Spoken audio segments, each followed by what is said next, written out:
Dummy variable क्या है? Dummy variable are a way to include nominal scale variable in a regression model.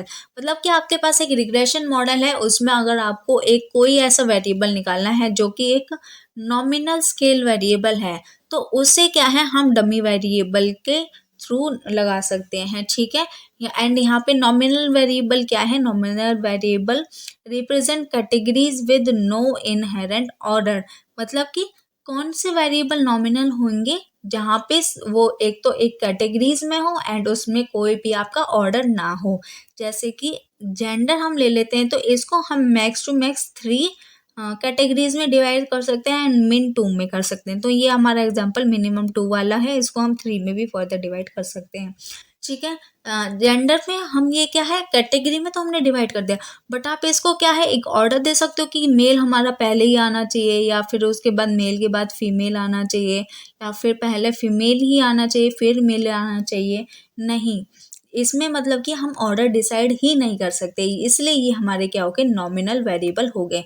I hope आपने चारों तरह के वेरिएबल पढ़े होंगे, पेपर 1 में भी पढ़ा होगा एंड पेपर 2 में भी पढ़ा होगा, ठीक है। उन्हीं में से ये नॉमिनल वेरिएबल वही वाला है सेम, ठीक है। इसमें हम क्या कर सकते हैं, इसमें हम इंक्लूड कर लेते हैं अपने क्वालिटेटिव डाटा को, एंड जब हम क्वालिटेटिव डाटा अपना इंक्लूड कर रहे हैं, उसे हम क्या बोल देते हैं, डमी वेरिएबल कह देते हैं। डमी वेरिएबल यहाँ पे क्या हो गया, आपका एक आर्टिफिशियल वेरिएबल हो गया, जिसकी वैल्यू हम 0 और 1 के बीच, 0 या फिर 1 लेंगे, या फिर जितनी भी कैटेगरी बनती जाएगी उसको वैसे वैसे असाइन करते चले जाएंगे, ठीक है। एंड एग्जाम्पल देखते हैं, सपोज आपको क्या है, इंक्लूड करना है अपने मॉडल में जेंडर, तो उसके पास आपकी कैटेगरी आ गई मेल फीमेल, तो उसके लिए आप असाइन कर दोगे 1 for female and 0 for male. ये ऑर्डर नहीं है, ये सिर्फ हमने एक वैल्यू इन्हें कैटेगराइज कर दी, ये कोई भी ऑर्डर नहीं दिख रहा, ठीक है। जहाँ पे भी आपको मेल का देख निकालना होगा, तो उसके लिए आप वहाँ पे 1 कर दोगे, जहाँ पे भी सॉरी फीमेल का इंट्रैक्शन निकालना होगा तो वहाँ पे आप 1 डाल दोगे, वहाँ से पता चल जाएगा ये फीमेल का निकालना है, एंड मेल का निकालना होगा तो 0 डाल देंगे। बस इसका यही पर्पस है, ठीक है, कि क्वालिटेटिव नेचर के डाटा को कोई वैल्यू दे देना, कोई एक नंबर दे देना, जिससे कि हमारा मॉडल इजी हो जाए। इसलिए इसका डमी, डमी क्या होता है, एक ओरिजिनल नहीं होता, आर्टिफिशियल चीज़ होती है, सेम वही यहाँ पे कॉन्सेप्ट है। तो ये आपका देखिए example using dummy variable in regression. Suppose आपको क्या है, एनालाइज करना है एक वेट, ठीक है, एंड आप उसमें इंक्लूड करना चाहते हो कि इफेक्ट क्या होगा अगर आपने जेंडर अपने एज आ एंडोजीनियस एक्सोजीनियस वेरिएबल अपने मॉडल में रखा, ठीक है। अगर आपने अपने मॉडल में जेंडर रखा है तो उसका इफेक्ट क्या पड़ेगा वेजेस पे, ये आपको एज आ एनालिसिस करनी है। तो ये इसका भी पूरा एक एग्जांपल है, इसमें देख लेते हैं। जैसे कि आपको यहाँ पे देखिए, आपको वेज फाइंड करना है किस किस के बेसिस पे, ईयर ऑफ एजुकेशन, ये हमारा क्वांटिटी नेचर का है, year of experience again quantity nature का, एंड थर्ड आपका हो गया है जेंडर, जेंडर क्या है, क्वालिटी नेचर का। तो यहाँ पे आप जेंडर को क्या कर दोगे, डमी वेरिएबल बना दोगे, एंड यहाँ पे आप क्या है, इसको असाइन कर दोगे इनकी वैल्यूज। ये ही आपका होता है डमी वेरिएबल का यूज। जब भी आपको क्या है यहाँ पे अपना अपने मॉडल में एनालाइज करना होता है, जिसमें आपकी कोई ऐसी वैल्यू आपकी प्रेजेंट, ऐसी चीज़ आपकी प्रेजेंट होती है जो कि क्वालिटी नेचर की है, क्वालिटेटिव है, क्वांटिटी नहीं है, तो वहाँ पे हम डमी वेरिएबल यूज़ करते हैं, जिससे कि हमें ईजिली पड़ जाए कि उसका इफेक्ट क्या होगा, ठीक है। एंड बीटा 3 यहाँ पे क्या इंडिकेट कर रहा है, इंडिकेट करेगा कि इफेक्ट क्या होगा अगर यहाँ पे हम फीमेल ले रहे हैं, तो फीमेल का क्या इफेक्ट पड़ेगा, अगर आप फीमेल की जगह यहाँ पे आप मेल कंसिडर करोगे तो उसका क्या इफेक्ट पड़ेगा आपके वेजेस पे, ठीक है।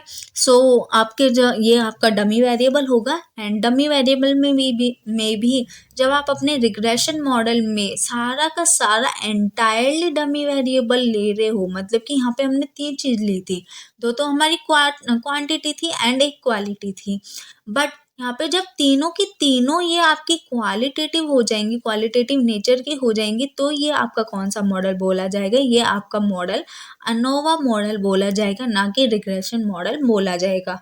ANOVA model, this model use to analyse differencing between group mean, मतलब कि ये जो आपके ग्रुप का मीन है, इनके मीन के अंदर आपको कुछ ना कुछ डिफरेंस है या नहीं है, इसको एनालाइज करने के लिए हम अनोवा मॉडल ले रहे हैं। एंड उसके लिए भी आपका एक फॉर्मूला था जो कि एफ टेस्ट वाले में MS between and M S within वाला, ठीक है, ये फॉर्मूला बताया था, तो यहाँ पे सेम फॉर्मूला आपका यूज होगा, ठीक है। सो ये एनोवा मॉडल का एग्जांपल है। इसमें आपके क्या है, देखिए आपके दो वेरिएबल लिए हैं एंड दोनों यहाँ पे आपका डमी वेरिएबल है, एंड दो नहीं लिए, यहाँ पे आपका तीन तीन का हमें इफेक्ट देना है एंड उसके लिए आपके दो डमी वेरिएबल। अब आपको ये क्वेश्चन होना चाहिए कि तीन का इफेक्ट देखना एंड डमी वेरिएबल हमने सिर्फ दो क्यों बनाए हैं, तो ये आपको अभी इसके बाद जो स्लाइड आएगी उसमें आपको वहाँ पे क्लैरिफाई हो जाएगा। बट आप अभी ये देख लीजिए कि अनोवा में क्या होने चाहिए, सारे के सारे dependent variable, sorry dummy variable होना चाहिए, ठीक है। एंड इस मॉडल में हम क्या डिटरमाइन कर रहे हैं कि हमारी जो एवरेज सैलरी है, एवरेज एनुअल सैलरी, मतलब कि ये वाई आपका क्या शो कर रहा है, एवरेज एनुअल सैलरी शो कर रहा है किसी स्कूल का, ठीक है। एंड ये आपके डमी वेरिएबल क्या शो कर रहे हैं, ज्योग्राफिकल रीजन शो कर रहे हैं। यहाँ पे हमने नॉर्थ ईस्ट को या फिर नॉर्थ बोल सकते हैं इसको, क्या है, डमी वेरिएबल 2 बोल दिया है, एंड साउथ को डमी वेरिएबल 3 दिया है, बट वेस्ट को यहाँ पे कोई भी नहीं दिया।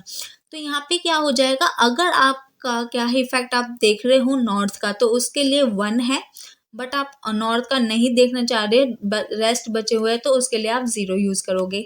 ऐसे ही साउथ के लिए आप 1 यूज करोगे एंड जो रेस्ट है उनके लिए आप 0 करोगे। ऐसे ही वेस्ट के लिए आप 1 यूज करोगे एंड रेस्ट का इफेक्ट देखना चाहोगे तो उसके लिए 0 यूज करोगे। बट जब आप नॉर्थ का देख रहे हो तो यहाँ पे डमी वेरिएबल आप 1 डालोगे, ठीक है, एंड यहाँ पे डमी वेरिएबल 3 में आप क्या कर दोगे, 0 इफेक्ट कर दोगे। तो इसका आंसर क्या आपका निकलेगा, जो भी बीटा 1 एंड बीटा 2 का इफेक्ट आपका ये शो करेगा कि नॉर्थ में आपके जो एवरेज मीन का जो आपका रेट निकल रहा है वो इनकी वजह से निकल रहा है, ठीक है। तो इस तरह का ये मॉडल होता है एंड इसमें ऐसे इफेक्ट होता है। इसमें आपके क्या हो गए, D2 D3 आपका डमी वेरिएबल हो गया। इसके बाद एक एनकोवा मॉडल भी होता है एनोवा मॉडल के साथ। इसमें एनकोवा क्या होता है, analysis of, second,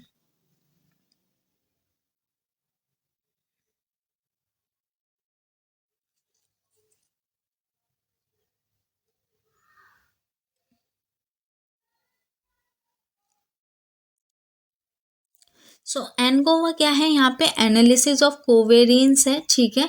this is the full form, analysis of covariance, and ANOVA क्या था, एनालिसिस ऑफ वेरियंस ओनली, ठीक है। ये आपका एक्सटेंशन है एनोवा में, एंड एनकोवा में क्या है, मिक्सचर है आपका क्वालिटेटिव एंड क्वांटिटेटिव दोनों, ठीक है। यहाँ पे देखिए डमी वेरिएबल भी है एंड आपका क्वांटिटी नेचर का भी वेरिएबल है। तो जब दोनों वेरिएबल मिक्स हो जाते हैं तो वो आपका एनकोवा मॉडल हो जाता है। एंड ये आपका एग्जाम्पल, सॉरी ये क्वेश्चन आपका आया था जो री एग्जाम हुआ था अगस्त 2024 वाला, उसमें आपका ये क्वेश्चन पूछा था एनकोवा मॉडल में क्या होता है, ठीक है। एंड आपको की पॉइंट कुछ पता होना चाहिए डमी वेरिएबल के। एक तो आपको डमी वेरिएबल ट्रैप के बारे में पता होना चाहिए जब भी आप डमी वेरिएबल यूज कर रहे हैं, क्योंकि अगर आपको नहीं पता होगा तो आप इसमें फंस जाएंगे, ठीक है। एंड ये कब और अकर होता है, when dummy variable for each category, जब आप डमी वेरिएबल वैल्यू दे देते हो हर कैटेगरी को, तो इसकी वजह से हर कैटेगरी को डमी वेरिएबल देने की वजह से क्या हो जाता है, परफेक्ट एमसी हो जाती है, परफेक्ट मल्टीकोलिनिटी। एंड ये पता है आपको, ये वायलेशन हो जाता है ओएलएस का। अगर आप ओएलएस लगाओगे तो एफिशिएंट नहीं निकल जाएंगे पैरामीटर। तो इसका क्या सॉल्यूशन है, इसका ये सॉल्यूशन है, जितने भी आपके पास कैटेगरी है ना उसकी उसको -1 कर देंगे, ठीक है, उतने डमी वेरिएबल आपको अपने मॉडल में इंक्लूड करने से।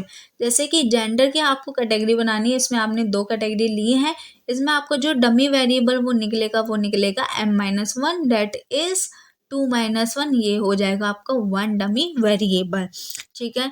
इसके बाद आपको ये चीज़ ध्यान रखनी है कि दूसरा क्या होना चाहिए, आपका बेंचमार्क होना चाहिए, कोई रेफरेंस पॉइंट होना चाहिए आपके मॉडल में। जिस भी कैटेगरी को आपने डमी वेरिएबल अलॉट नहीं करा है, असाइन नहीं करा, वो आपके मॉडल में क्या हो जाएगा, बेंचमार्क हो जाएगा। जैसे कि ऊपर वाले एनोवा मॉडल में हमने एग्जांपल में समझा था, वेस्ट रीजन को हमने कोई भी डमी वेरिएबल नहीं दिया था, नॉर्थ को दिया था, साउथ को दिया था, वेस्ट को नहीं दिया था, तो यहाँ पे वेस्ट आपका क्या हो गया, बेंचमार्क हो गया, ठीक है। एंड बीटा 1 इंटरसेप्ट उस मॉडल में क्या आपका शो करेगा, आपका शो करेगा मीन वैल्यू ऑफ बेंचमार्क, मतलब कि बेंचमार्क की क्या मीन वैल्यू होने वाली है, ये हमारा बीटा 1 इंटरसेप्ट शो करेगा, ठीक है।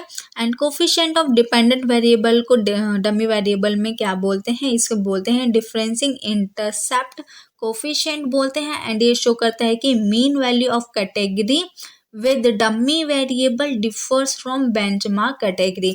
जो भी आपने बेंचमार्क कैटेगरी रखी है उसका मीन है एंड दूसरी तरफ डमी वेरिएबल के मीन है। इन दोनों में कैस कितना डिफरेंशिएट है ये आपका क्या है, डिफरेंसिंग इंटरसेप्ट कोफिशिएंट बताएगा, जो कि हमारा normally coefficient of dummy variable होता है। ठीक है, सो ये आपका डमी वेरिएबल की कुछ आपको जो क्वेश्चन पॉइंट्स आपको याद रखने चाहिए एंड ये आपका आपको इतना एटलीस्ट पता होना चाहिए डमी वेरिएबल के बारे में।